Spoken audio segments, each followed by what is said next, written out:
कृपया ध्यान रखें कि इस चैनल में सभी की सभी जो जानकारी है वो शैक्षिक और सूचनात्मक उद्देश्यों के लिए है। इस यूट्यूब चैनल में प्राप्त किसी भी जानकारी को वित्तीय सलाह, कानूनी सलाह या तो व्यक्तिगत सलाह के रूप में नहीं लिया जाना चाहिए। इन दोस्तों, बिटकॉइन का प्राइस नया ATH $93,000।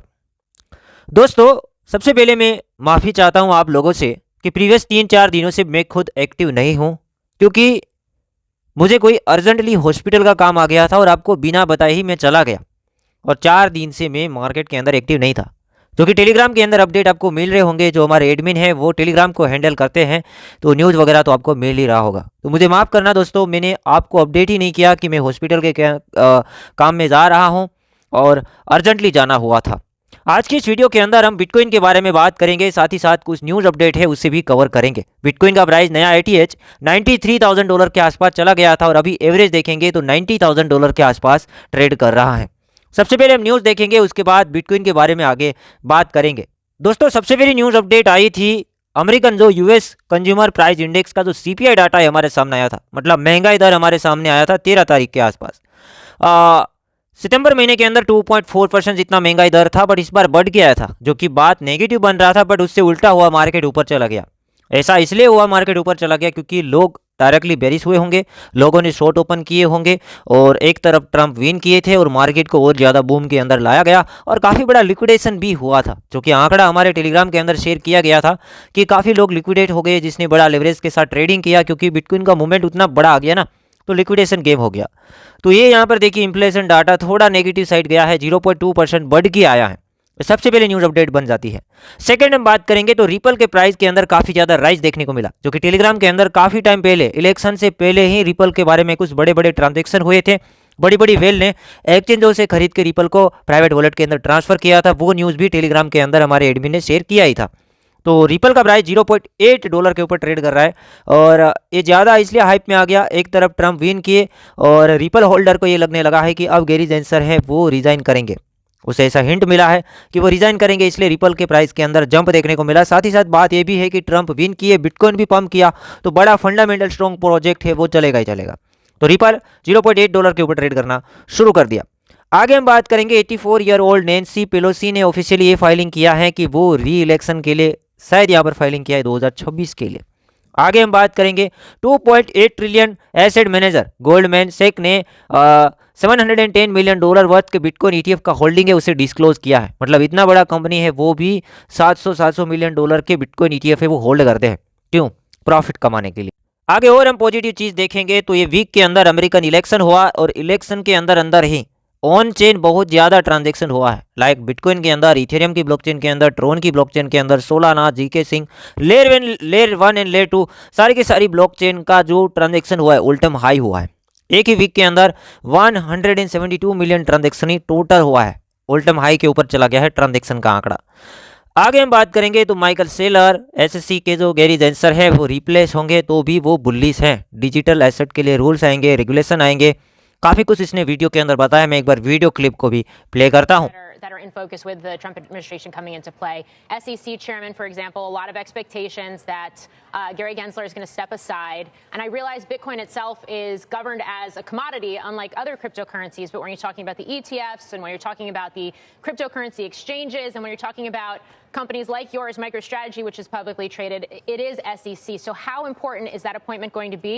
And who would you like to see at the helm? Well, I think whoever chairs the SEC has probably the most pivotal role in the entire digital assets industry. I think this is incredibly bullish for digital assets. It's very good for the crypto industry.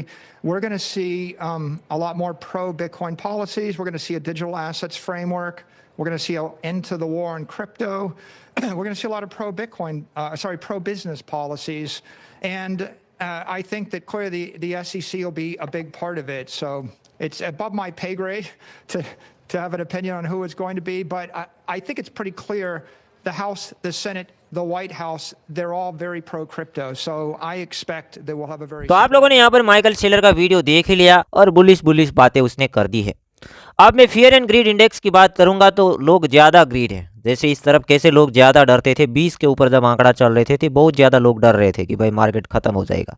अभी users जो है ना ज़्यादा grid है, तो time पे profit book करते रहना, उसमें मुझे कहना नहीं पड़ेगा क्योंकि हर एक वीडियो के अंदर इंडेक्स को प्ले किया है कि जब ज़्यादा खौफ हो तब बाइंग करना है ज़्यादा ग्रीड हो तब हमें प्रॉफिट धीरे धीरे बुक करना है। जहाँ पे अच्छा प्रॉफिट हो रहा है उसे बुक करना है, बाकी चीज़ों को होल्ड करना है, सिंपल।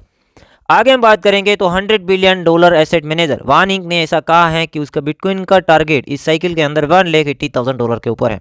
तो मेरे हिसाब से $1,80,000 ये बड़े बड़े एनालिसिस करना शुरू करते हैं तभी बुल रन चलता है। तो आप देख ही रहे होंगे कि बिटकॉइन के अंदर काफ़ी कुछ हो रहा है और साथ ही साथ काफ़ी कुछ मीम कॉइन भी पंप किए हैं, जो कि हमारे लिस्ट वाले मीम कॉइन ज़्यादा पंप किए हैं। मुझे क्रेडिट भी आपको देना पड़ेगा, जो कि एक नेक्स्ट वीडियो कवर करूंगा कि कौन से मीम हम कुछ ही टाइम पहले शेयर किए थे और वो 2x हो चुके हैं, ठीक है। और उसमें क्या करना चाहिए वो भी मैं चीज़ें अगले वीडियो के अंदर कवर करूंगा। अभी के लिए इतने न्यूज़ अपडेट, बाकी अब हम बिटकॉइन के बारे में थोड़ी बातें कर लेते हैं। तो दोस्तों बिटकॉइन के बारे में बात करेंगे। बिटकॉइन 90, 91, 92, $93,000 के अंडर ट्रेड कर रहा है। ये नए ऑल टाइम हाई के ऊपर है, तो इसको रेजिस्टेंस तो नहीं मिलेगा, रेजिस्टेंस कहीं भी नहीं मिलेगा, जितना हो उतना ये पंप ही होगा, बट बीच में लिक्विडेशन गेम भी होगा, फ्यूचर स्टेट वालों को नुकसान भी करवाएगा, ये सभी चीज़ें होगा, सिंपल। बाकी दोस्तों दूसरी चीज़ यहाँ पर मैं आपको ये बताना चाहूँगा, फ्यूचर स्टेट जो लोग कर रहे हैं ना उसे एसएल का ध्यान रखना पड़ेगा। अगर आप बिना एसएल के ट्रेडिंग करते हैं तो भी थोड़ा दूर बट सही में एसएल लगाना पड़ेगा, क्योंकि विदाउट एसएल यहाँ पे रिस्क बढ़ जाएगा। लोग ज़्यादा फॉर्मों के अंदर आए हैं तो कभी ऐसा भी होगा कि एक कैंडल नीचे लगे, ठीक है। ये डेली टाइम फ्रेम के अंदर आप देख रहे होंगे कि चार्ट काफ़ी ऊपर गया है, तकरीबन $93,000 के आसपास तक चार्ट गया है, फिर एक रेड कैंडल बना है, अगेन यहाँ पे ग्रीन कैंडल बनने की कोशिश हो रही है, ठीक है। तो अभी यहाँ पर फ्यूचर स्टेट के बारे में मैं ज़रा सा भी रिकमेंड नहीं करूँगा, क्योंकि मुझे अभी ये सभी चीज़ें बुलिश तो लगती हैं, बट फ्यूचर स्टेट तो भी रिकमेंड नहीं करूँगा। अभी यहाँ से लॉन्ग भी रिस्की बन रहा है, शॉर्ट भी रिस्की बन रहा है, क्योंकि मुझे अभी ध्यान से इसको एनालाइज करना पड़ेगा। और बुल रन में एक्चुअल में होता ऐसा है कि मार्केट जहाँ पे थोड़ा करेक्शन ले वहाँ से लॉन्ग करना है, क्योंकि हमें अभी तक लॉन्ग साइड ही करते आए हैं ट्रेडिंग। जब से BTC तकरीबन $50,000 के आसपास जब जब इस जोन के अंदर आए हैं, लॉन्ग साइड के ट्रेड खेले हैं, लॉन्ग साइड के ट्रेड खेले हैं। तो अभी यहाँ पर लॉन्ग एंड शॉर्ट दोनों में से एक भी मैं रिकमेंड नहीं करूँगा, ठीक है। अब स्पॉट की बात करूँगा तो अगेन आप जो ऑल्ट्स कॉइन है उसे DCA कर सकते हैं, क्योंकि ऑल्ट्स कॉइन के अंदर उतना ज़्यादा पैसा नहीं आया है और उसमें पैसा आने के लिए थोड़ा टाइमिंग लग सकता है, क्योंकि बड़े जो फंडामेंटल स्ट्रॉन्ग कॉइन है वो पंप नहीं किए हैं। तो आप लोगों को तो यही लगेगा कि यार हम मीम लेते तो अच्छा रहता। मीम क्यों पंप हो रहे वो भी मैं शेयर कर दूंगा, फंडामेंटल कब पंप होंगे वो भी मैं शेयर कर दूंगा नेक्स्ट वीडियो के अंदर, ठीक है। तो ये था अभी तक का अपडेट। बाकी बिटकॉइन को आप अगेन यहाँ पर मैं बात करना चाहूँगा कि आप अपने पोर्टफोलियो के अंदर लॉन्ग टर्म पर्पज से देख रहे हैं तो देख सकते हैं, जहाँ पे 8-10% का करेक्शन देखने को मिले वहाँ पे आपको बिटकॉइन को देखना चाहिए। और ये इतना ज़्यादा पंप इसलिए हुआ है, एक तरफ न्यूज़ भी था और ये ब्रेकआउट था। ये वेज के अंदर 8-10 महीनों से फंसा था, जब ब्रेकआउट करेगा तो हम क्या बोले थे, $20,000 तक का भी जंप हो सकता है। तो 60 के आसपास था, जंप आ गया 90 तक का, तो कितना आया, तकरीबन $30,000 के आसपास का जंप आया, जो कि हम 20,000 एक्सपेक्ट कर रहे थे, बट 30,000 कुछ ज़्यादा ही जंप यहाँ पे हमें देखने को मिला। और अभी कुछ लोग एनालिसिस भी किए थे कि बिटकॉइन का प्राइस $1,00,000 चला जाए, ये हाइप मार्केट के अंदर चली थी। तो मेरे हिसाब से अगले 3 महीने थोड़ा मुश्किल रहेगा $1,00,000 जाने के लिए। हो सकता है 2025 के अंदर जाए, उससे पहले मुझे नहीं लगता कि अभी सीधा $1,00,000 को आर पार कर दे बिटकॉइन। अभी इसमें कहीं चलेगा साइड बेस, ठीक है, और फिर देखते क्या होता है।